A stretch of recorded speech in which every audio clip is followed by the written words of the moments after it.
Fremantle is famous for a lot of things. Great fish and chips, very friendly but noisy seagulls. And on the international stage, you may be forgiven for thinking it was the good old America's Cup that put this place on the map. But no, according to rock fans, it was one guy and one guy alone.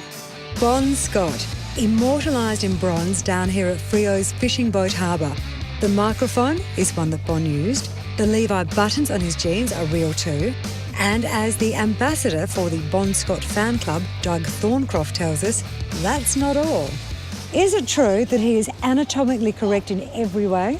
Yeah, rumour has it that Greg James, the sculptor, sculpted Bon in the nude and then put the clothes on him after to make sure that he got everything in proportion. So true to life? Yes, life size. So Doug, is it true you went a bit high voltage when you found out that a special stage show put together for Bon's 70th birthday this year wasn't going to come to Freo?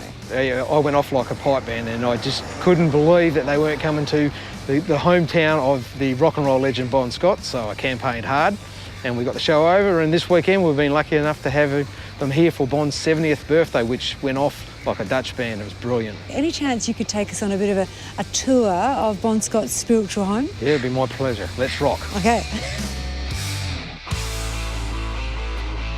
It seems Bon wasn't that different to many lovesick Freo lads in the 70s. Monument Hill was his rumoured spot to meet the girls, lots of them. It's also a good view of the place he called home from his 10th birthday.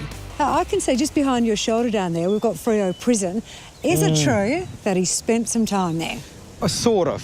He was in the remand centre on an overnight visit when he was a young juvenile. A few misdemeanours, which were nothing, and then he went to a boys' home in the riverbank to spend a little bit of time there and be straightened out, which helped him for the rest of his life. He was still a bit of a hard partier though, wasn't he? Was, yeah, very hard party, but that was the era of back in the 60s and 70s, you know, the sex, drugs and the rock and roll, and unfortunately it's the alcohol that took his life way too soon.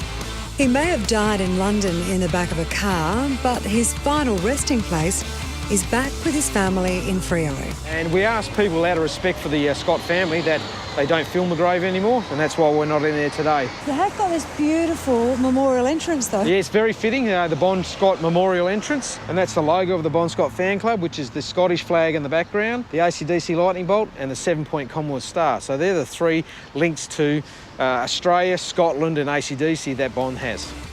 So there you have it, a few things about the legend that is Bon Scott that you may or may not have known.